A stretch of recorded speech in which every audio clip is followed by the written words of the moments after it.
Nag-extra po ako. Minsan nakikiano po ako sa may tindahan ng ka-churchmate ko. Tapos kahit gabi na, pag may magpapahilot po, nanghihilot po ako. Kahit masama yung pakiramdam mo, kailangan mo maghanap buhay. Kasi para makasurvive kayo na may makain kayo kinabukasan. Dahil yung sinasahod niyo po na 2,000 lang volunteers, talagang wala po talaga.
Ako po si Marilyn Caños Recario, 48 years old po. Ako po ay taga 7612 Santos Compound na San Isidro, Parañaque. Ako po ay isang volunteer sa barangay. Then ako rin po ay isang nagmamassage po, on call po ako. Ayun po yung pinaka-extra income. Opo, yun po talaga yung pinagkakabuhay namin ngayon kasi gipit. Ano pong trabaho ni Mister o may anak? Ano lang po, volunteers lang din po sila. Yung anak niyo po, ilan? 3 po sila, may mga asawa na rin. Isang 24, isang 23 at isang 21 po. Ano pong unang pumasok sa isip niyo, ma'am, na sabi niyo rin po kanina na wala po kayong tubig at kuryente? Opo, ilang dekada na po kaming ganun. Ano pong pinakamahirap na sitwasyon po na wala po kayong tubig at kuryente at paano niyo po kinakaya yun sa pang-araw-araw niyo po na buhay?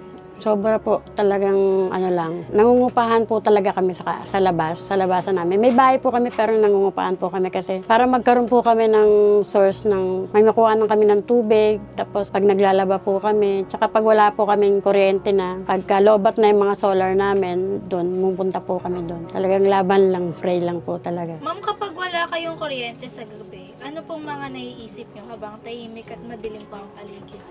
Parang worse po yung buhay na parang hanggang kailan kaya itong buhay na to. Pero nagpe-pray po talaga kami lagi. Yun talaga yung prayer namin na magkaroon po talaga kami ng maging maayos talaga yung buhay namin dito magkakapatid. Sa buhay din ng pang-araw-araw, lalo na yung mga anak mo nag-asawa po yung una ko po nag-asawa ng 17 lang siya na naiwan po, nag-solo parents na lang, naiwan po sa akin yung apo ko.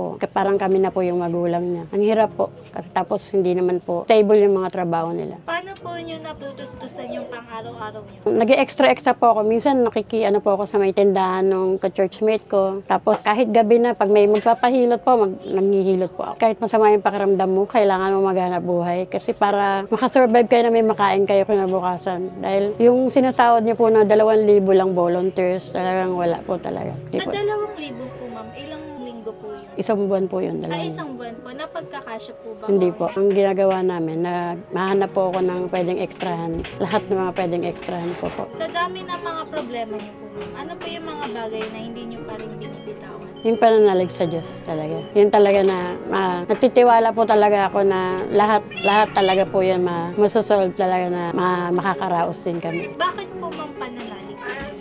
Yun lang po talaga yung way, lalo na ngayon na pahirap na yung buhay. Tapos paiba na rin yung mga kabataan. Yun na talaga yung pinaka-way mo. Tapos kailangan talaga magsikap. Ang mano ko yung mga anak ko na dapat tumutulong na sa amin. Lalo na ako, nagkasakit ako nakaraan, na ospital po ako. Talaga, sobra. Yung mga anak ko nag-asawa, tapos nabuntis na uli yung bunso, yung asawa niya. Di, syempre, ang hirap po i-provide, parang kasama ka pa. Ikaw pa magpo-provide ng mga nila. Talagang grabe yung Lord, sabi ko ganun. Sa'yo na lang ako makapit kasi kung kakapit ka pa sa tao, sa anak mo, wala.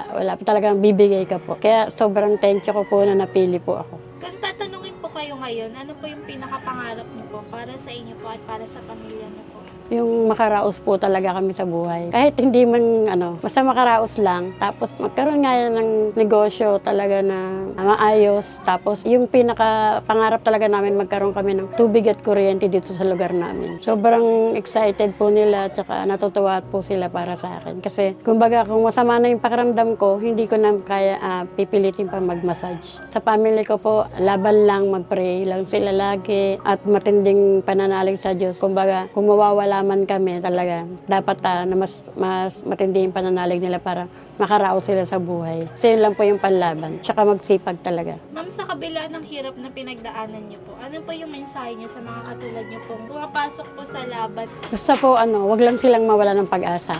Ang pinaka the best talaga. Talagang mag-pray sila at manalig talaga sila sa Diyos. Na magtiwala talaga sila na lahat ang mga nararanasan natin sa buhay ay makakaraos din tayo. At talagang kailangan magsipag po talaga. Yan po talaga ang goal po talaga ng bawat tao ngayon. Ako po si Maria Daniela C. Ricario po. Nakatira po ako sa San Isidro, Parañaque City. 23 years old na po ako. Ano po kayo ni ma'am? Anak po. Ano pong reaction niyo, ma'am, nung nalaman niyo po na isa po si Ma'am Marilyn sa pinili po ni Ma'am Maricel para sa Ako Challenge sa Rizal Store?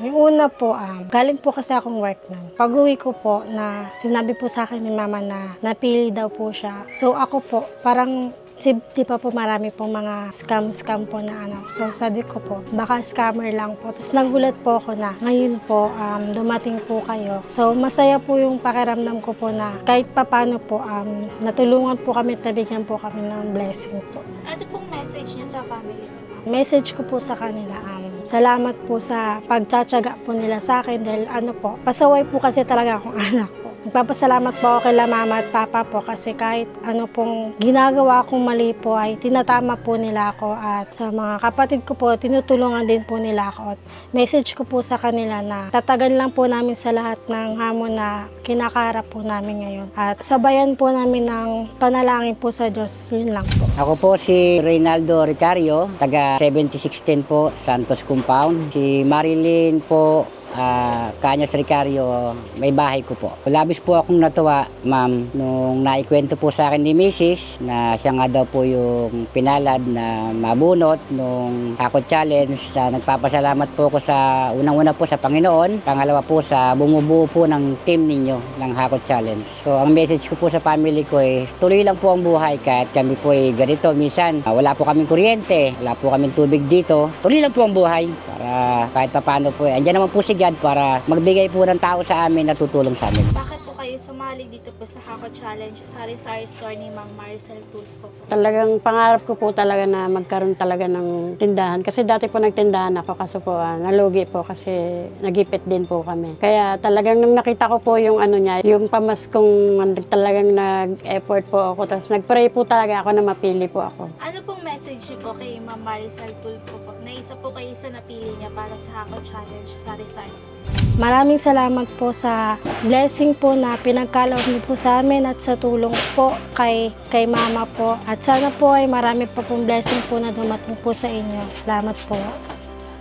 Maraming salamat po sa inyo dahil po sa tulong po ninyo, mararamdaman po ng pamilya ko na may mga tao po palang ibinigay si Lord na katulad po ninyo na magbibigay sa amin ng kaginhawaan kahit paano po sa darating na Kapaskuhan. Salamat po, maraming salamat po sa inyo, Ma'am Maricel Tulfo.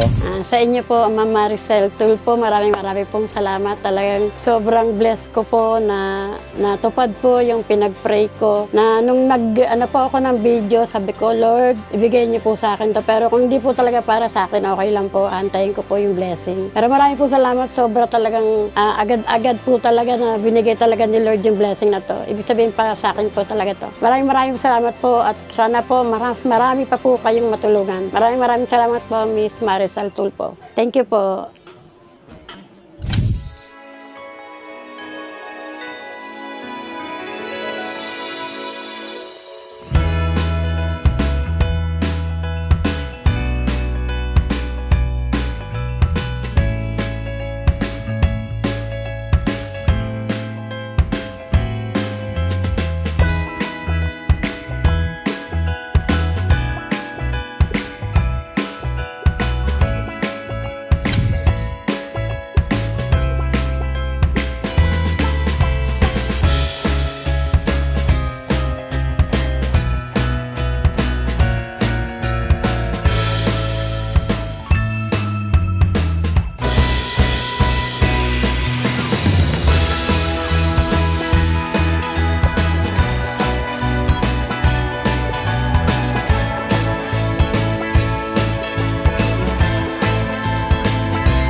Hi, Ma'am Marily! Hi, Ma'am! Dito po ulit yung staff ni Ma'am Maricel Tulfo po para ihandog na po yung grocery items po.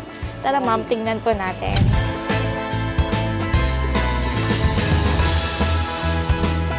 Thank you po kay Ma'am Maricel Tulfo. Marami pong salamat na natupad na po yung panalangin ko na grocery. Sisikapin po namin na mapalago po itong grocery na binigay nyo. Merry Christmas po sa inyo at maraming pong salamat.